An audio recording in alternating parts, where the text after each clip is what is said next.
सबको जैम की मैं हूं श्याम और स्वागत है आपका होप चैनल हिंदी में। आइए हम प्रार्थना करें। हमारे महान सच्चे जीवते अनुग्रहकारी प्रभु, फिर से हम धन्यवाद देते हैं आज के दिन के लिए। धन्यवाद देते हैं कि आपने हम सबको संभाल के रखा और एक नया हमारे जीवन के अंदर समय दिया जब हम तेरे वचन को सुन सकते हैं। हम चाहते हैं प्रभु हमारे जीवन को आप आशीषों से भरे, सामर्थ्य से भरे, ताकि हमारे जीवन इन वचनों के द्वारा और तुझ में बढ़ने पाए। मांगते हैं इस प्रार्थना को प्रभु यीशु मसीह के नाम से, आमीन। मेरे बहन भाइयों, आज मैं आपका स्वागत करता हूं फिर से इन वचनों की श्रृंखला के अंदर, और हम देख रहे हैं कि प्रभु यीशु में बढ़ना क्या है। हमने देखा कि किस तरीके से प्रभु यीशु मसीह इस धरती पर आए, उन्होंने अपने आप को बलिदान दिया और हम सब के लिए, हम सबको आजाद करने के लिए उन्होंने अपने खून को बहाया।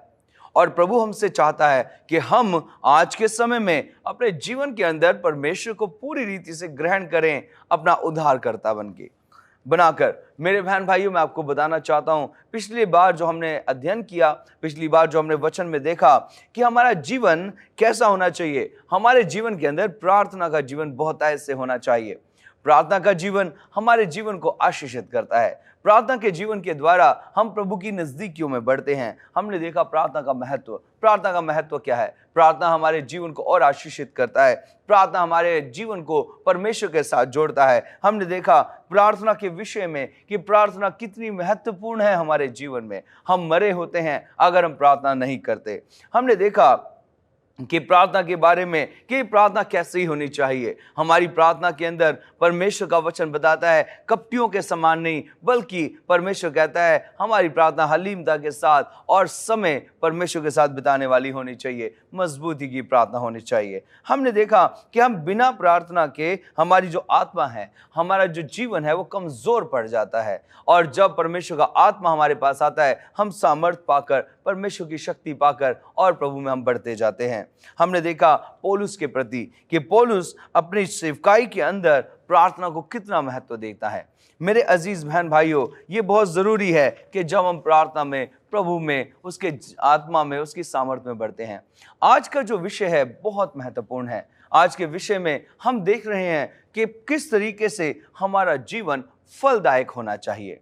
मेरे बहन भाइयों, याद रखें यूहन्ना का एक वचन मेरे साथ आप निकाल सकते हैं बाइबल के अंदर। यूहन्ना और उसके 15वें अध्याय के अंदर परमेश्वर का वचन यहाँ पर बहुत ही साफ तरीके से एक बात कहता है मैं सच्ची दाखलता मैं हूं और मेरा पिता किसान है। जो डाली मुझ में है और फलती नहीं, उसे वह काट डालता है, और जो फलती है उसे वो छांटता है ताकि और फले। मेरे अजीज बहन भाइयों, याद रखें यहां पर परमेश्वर का वचन कहता है कि मेरा जो मैं हूं एक सच्ची दाखलता हूं और मेरा पिता किसान है। परमेश्वर यहाँ के वचन में हमसे बात करता है फल के विषय में, कि हमारे जीवन के अंदर फल होना चाहिए। हमारे जीवन के अंदर एक ऐसा फल होना चाहिए जिसके द्वारा हमारे जीवन से लोग आशीष पाएं। मेरे अजीज बहन भाइयों, याद रखें परमेश्वर पिता किसान है, वो छांटने वाला है। वो हमारे जीवनों को जांचता है। वो देखता है कि हम कितने फलदायक हैं, क्या हम फल लाने वाले हैं या नहीं, क्या हम परमेश्वर में लगे हैं या नहीं। वचन पढ़ते हैं तुम मुझ में बने रहो और मैं तुम में, जैसे डाली यदि दाखलता में बनी ना रहे तो अपने आप नहीं फल सकती, वैसे ही तुम भी यदि मुझ में बने ना रहो तो नहीं फल सकते। मेरे बहन भाइयों, हम बात कर रहे हैं प्रभु में बनने की, हम बात कर रहे हैं प्रभु में किस तरीके से बढ़े। और यहां पर परमेश्वर का वचन हमसे कहता है कि हमें प्रभु में बनने की जरूरत है, और दूसरा हमें उसमें फल लाने की बहुत जरूरत है। वचन में जब हम देखते हैं फल हमारे जीवन से आना बहुत जरूरी है।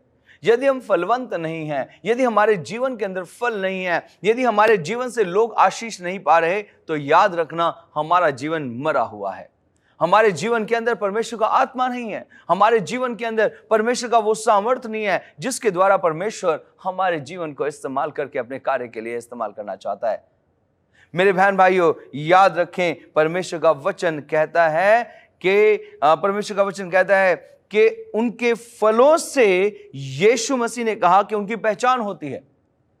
हम निकाले मत्ती की पुस्तक और उसके 7वें अध्याय के अंदर परमेश्वर का वचन साफ तौर से हमें इस विषय में कहता है। मत्ती 7 उसके 20 में कहता है, इस प्रकार उनके फलों से तुम उन्हें पहचान लोगे। मेरे बहन भाइयों, यहां पर यह सवाल हमारे लिए भी है कि क्या हम सच में परमेश्वर के अनुयायी हैं? क्या सच में हमारे अंदर परमेश्वर का आत्मा के फल हैं? क्या सच में हमें लोग देखकर पहचानते हैं कि ये परमेश्वर का बेटा है, ये परमेश्वर की बेटी है? मेरे अजीज बहन भाइयों, क्या लोग हमारे जीवन से आशीषित हैं? क्या हमारे उठने, हमारे बैठने, हमारे चलने, हमारे बात करने से, हमारे लोगों से मिलने से लोग आशीषित होते हैं? एक बड़ा सवाल है। मेरे अजीज बहन भाइयों, हमें फलवंत बनना है। यीशु ने गवाही दी कि तुम फलों के अनुसार उनको पहचान लोगे। हमारे बात करने के स्वभाव से, हमारे चलने के स्वभाव से, हमारा लोगों के ध्यान रखने के स्वभाव से लोग हमें पहचान जाएंगे कि हम सच्चे परमेश्वर की औलाद हैं, उसके बच्चे हैं। मसीह विकास में फल उत्पन्न करना एक महत्वपूर्ण पहलू है।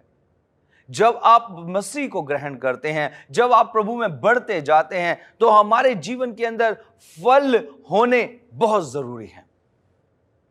हम मसीह द्वारा परमेश्वर के अनुग्रह ने जो कुछ किया है, जो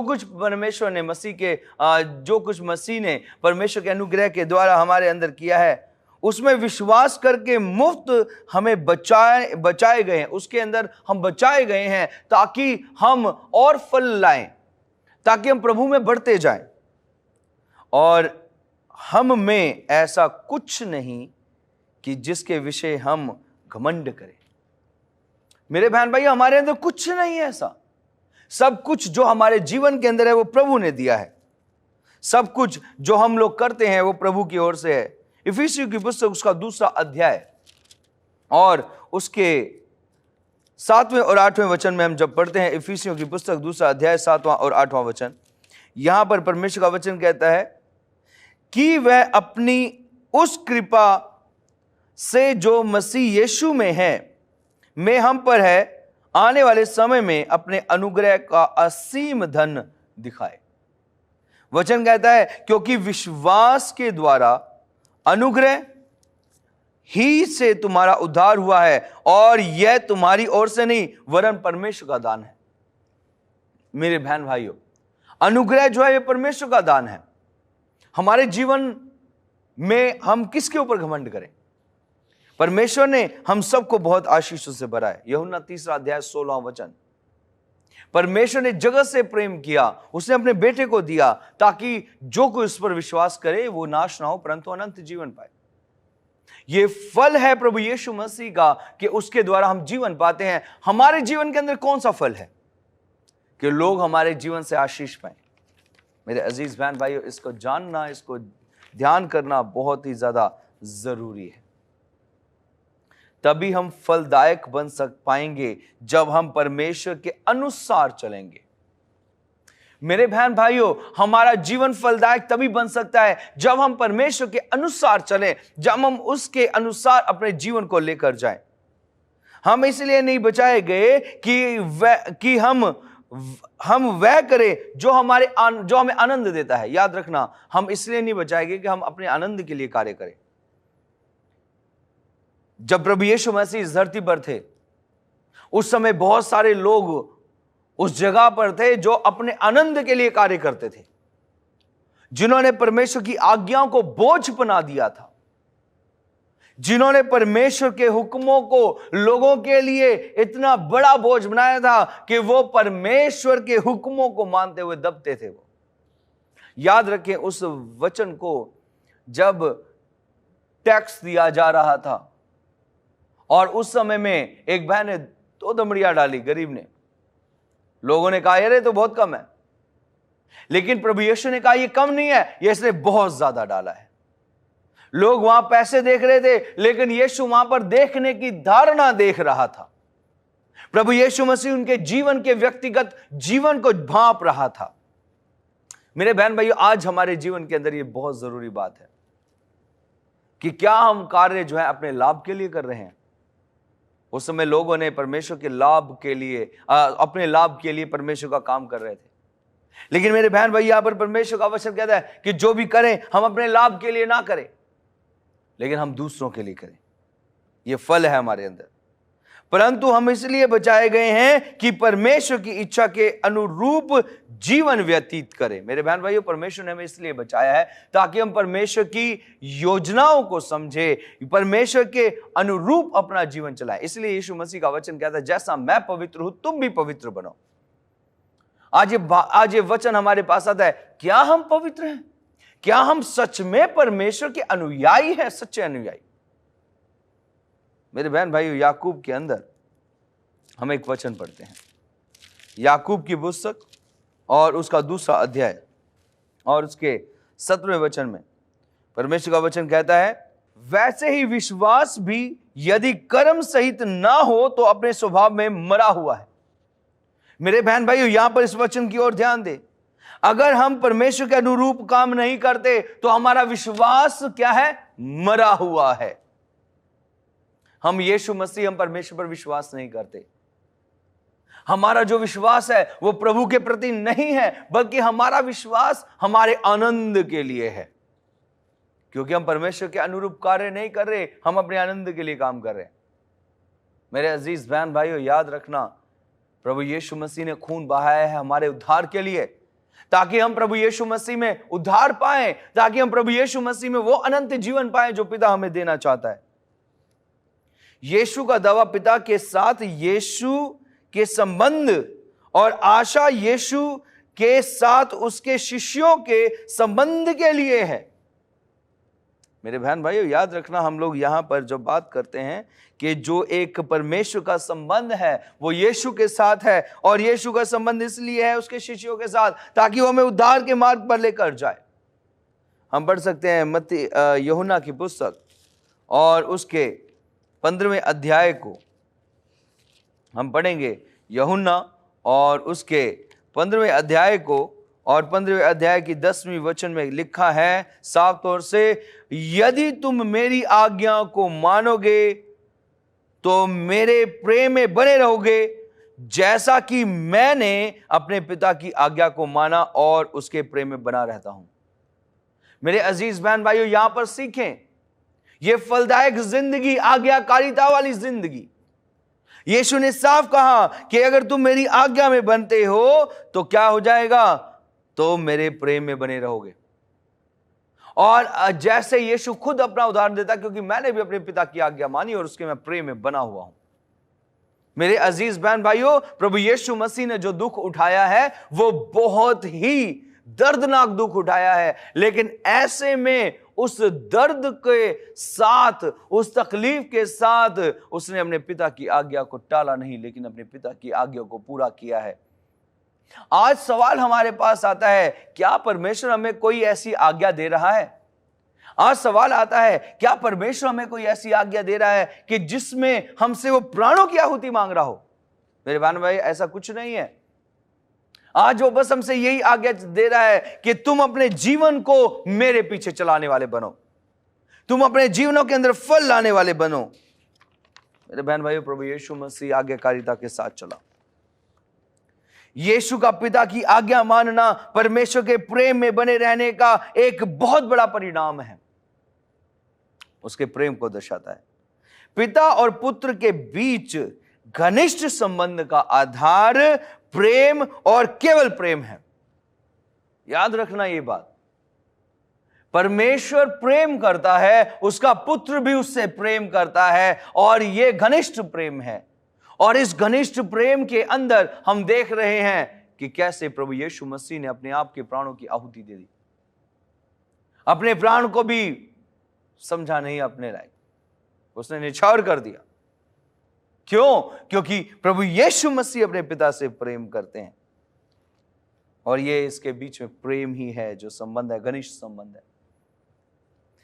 और यह वही प्रेम है जिसने पुत्र को पिता की इच्छा स्वीकार करने के लिए प्रेरित किया। गत्समनी और कलवरी की कड़वाहट को चखा। मेरे बहन भाइयों, देखिए, इसी प्रेम के प्रति प्रभु यीशु मसीह अपने पिता के साथ ईमानदार रहा।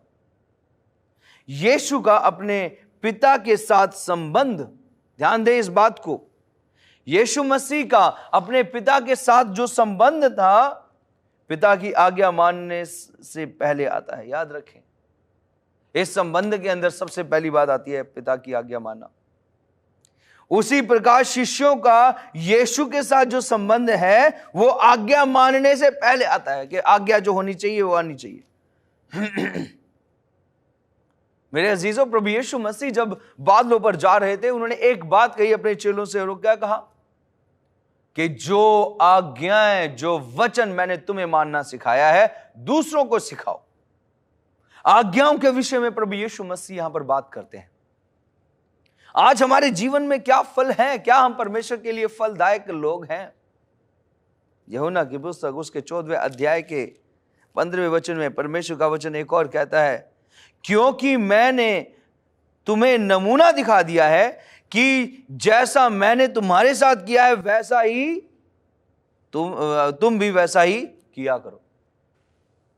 मेरे अजीज बहन भाइयों, प्रभु यीशु मसीह ने नमूना दिखाया। प्रभु यीशु मसीह ने अपने आप को नमूने के रूप में लेकर आया और वो कहता है जैसा मैं कर रहा हूं वैसा ही तुम करो।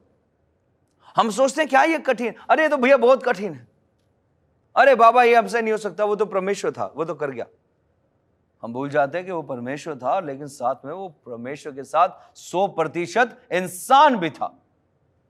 यीशु मसीह को दुख था, यीशु को तकलीफें थी, यीशु को भूख लगती थी, यीशु रोता था, यीशु मसीह के जीवन के अंदर हर एक कार्य होता था जो हमारे जीवन के साथ होता है।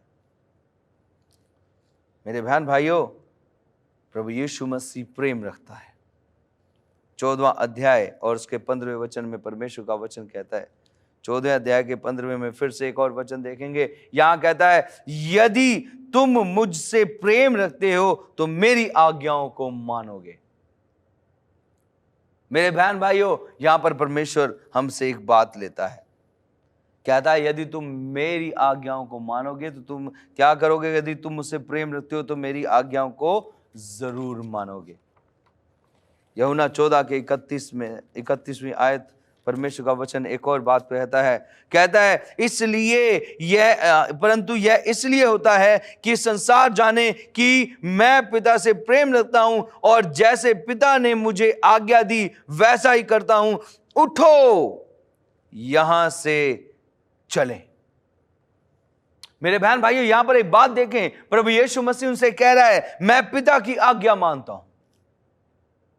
क्या आज हम आज्ञा मानते हैं परमेश्वर की?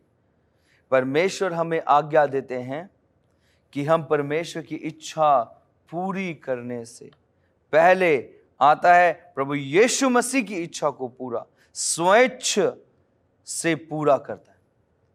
हम पहले यीशु की आज्ञा को पूरा करें, इससे पहले प्रभु यीशु मसीह ने अपने पिता की आज्ञा को पूरा किया और ये स्वेच्छा हुआ। प्रभु यीशु मसीह ने इच्छा के साथ किया। यीशु हमसे आज एक प्रेम की उम्मीद लगाते हैं। वो ये कहते हैं कि हम भी उस प्रेम में बने। यूहन्ना 15 अध्याय का 4 वचन कहता है, तुम मुझ में बने रहो और मैं तुम में। देखिए यहां पर एक बात कहता है, परमेश्वर कहता है तुम मुझ में बने रहो और मैं तुम में बना रहूं। मेरे अजीज बहन भाई, कितना हम प्रभु को अपने में बनाते हैं या कितना हम प्रभु में बनते हैं, ये सबसे बड़ी बात है। इसलिए फल लाना, यहां पर लिखा है फल लाना बहुत जरूरी है। आज्ञा पालन करना जरूरी है। परमेश्वर की इच्छा के अनुसार जीना बहुत जरूरी है और आत्मिक जीवन का विश्वास का चिन्ह है जब हम परमेश्वर के लिए आज्ञाकारी होते हैं और परमेश्वर के लिए उसके हुक्मों को मानते हैं। मेरे बहन भाइयों, यहां पर हम देखते हैं इसलिए फल लाना, आज्ञा का पालन करना बहुत जरूरी है। फलों का नहीं होना मसीह में नहीं बनने को दर्शाता है। मेरे बहन भाइयों, अगर हम पर फल नहीं ला रहे हैं, अगर हम प्रभु के आज्ञाकारी नहीं है, हमारे जीवन के अंदर प्रेम, आनंद, शांति, धीरज, दया, अनुग्रह वो नहीं है, याद रखना हमारे अंदर परमेश्वर का प्रेम नहीं पाया जाता। इसलिए वचन कहता है, याद रखें यहां पर, इसलिए वचन कहता है कि हर एक अच्छा पेड़ अच्छा फल लाता है, निकम्मा पेड़ बुरा फल लाता है। हम कौन से पेड़ हैं मेरे बहन भाई, ये बताएं। हम अपने आप से सवाल पूछें। मैं अपने आप से पूछता हूं, आप अपने आप से पूछे कि हम कौन सा पेड़ हैं? क्या हम निकम्मे पेड़ हैं या हम अच्छे पेड़ हैं? परमेश्वर के वचन की बातों को मानकर हम परमेश्वर के फलों से भरा हुआ जीवन जीते हैं। मेरे बहन भाइयों, अगर हमारे अंदर परमेश्वर के वचन नहीं है, अगर हमारे अंदर परमेश्वर की आज्ञाकारिता नहीं है, याद रखें, हम परमेश्वर की वचनों को नहीं मानते। आज परमेश्वर हमसे पूछते हैं, आज परमेश्वर हमारे जीवन से फलदायक है कि नहीं है, यह पूछते हैं कि तुम बेटा कितने फल देते हो। मेरे अजीज बहन भाइयों, परमेश्वर हमें यहां पर फलदायक जीवन देखना चाहता है। वचन कहता है, यहां पर हम अगर एक और वचन पढ़े, 5वां वचन 15वें अध्याय का, यूहन्ना कहता है, मैं दाखलता हूं, तुम डालियां हो, जो मुझ में बना रहता है और मैं उसमें, वह बहुत फल फलता है। मेरे अजीज बहन भाइयों, जब हम प्रभु में बन जाते हैं, हम बहुत सारा फल लेकर आते हैं। और अगला वचन कहता है, वो बहुत फल फलता है क्योंकि मुझसे अलग होकर तुम कुछ भी नहीं कर सकते। मेरे अजीज बहन भाई, हम कुछ नहीं कर सकते। हमारे जीवन के अंदर सबसे बड़ा जो कार्य है वो ये है, जो सबसे बड़ी आशा जो दी है गई है, वो परमेश्वर ने दी गई है कि मैं तुम्हें अपने पास, अपने साथ रखूंगा। मेरे अजीज बहन भाई, हम सब प्रभु में बढ़ रहे हैं। हम सब प्रभु यीशु मसीह की आज्ञाओं को मानते हैं। हम सब प्रभु यीशु मसीह के साथ चलते हैं। हम सब ऊपर ऊपर से दिखावे के लिए सब कुछ कर रहे हैं, लेकिन क्या हम सच में फलदायक हैं? क्या हम सच में परमेश्वर की आज्ञाओं को मानकर फल लाते हैं? मेरे अजीज बहन भाइयों, परमेश्वर का वचन कहता है कि जब तुम मुझ में बनते हो और मैं तुम में बन जाता हूं, मतलब मेरी सामर्थ तुम्हारे अंदर आ जाती है। आज समय है कि हम परमेश्वर को अपने जीवन को अपने परमेश्वर के हाथों में पूरी रीति से समर्पित करें और कहें, हे प्रभु, आप मेरे जीवन में आए और मुझे फलवंत करें। मुझे ऐसा फलवंत करें कि लोग मेरे जीवन से आशीष पाएं, लोग मेरे जीवन के द्वारा परमेश्वर तेरी महिमा करें। आज पुकारे यीशु को, आज पुकारे परमेश्वर की सामर्थ्य को, क्योंकि यही परमेश्वर है जो मैं आशीष देता है। आइए हम सब आंखें बंद करें, प्रार्थना करें। हमारे महान परमेश्वर, इस वक्त हम तुझे पुकारते हैं, स्वर्गीय ईश्वर, तू हम सबके जीवन में आ और फल लेकर आ। हमें फलवंत बना प्रभु, ताकि निरंतर हम तुझ में बनते जाएं और तेरी महिमा को करें और तेरे अनंत काल के जीवन के अंदर हम प्रवेश करें। प्रभु यीशु मसीह के नाम से इस प्रार्थना को मांगते हैं, आमीन। परमेश्वर आप सबको आशीष दे। मेरे बहन भाइयों, जब हम सब प्रभु यीशु मसीह में बनते हैं, अपने जीवन को पूरी रीति से प्रभु के हाथों में सौंपे, क्योंकि परमेश्वर हमें फलवंत देखना चाहता है। प्रभु यीशु मसीह हमें फलवंत, दाखलता, हरा भरा देखना चाहता है। आइए प्रभु के पास, प्रभु आप सबको, हम सबको आशीष दे। सबको जय मसीह की।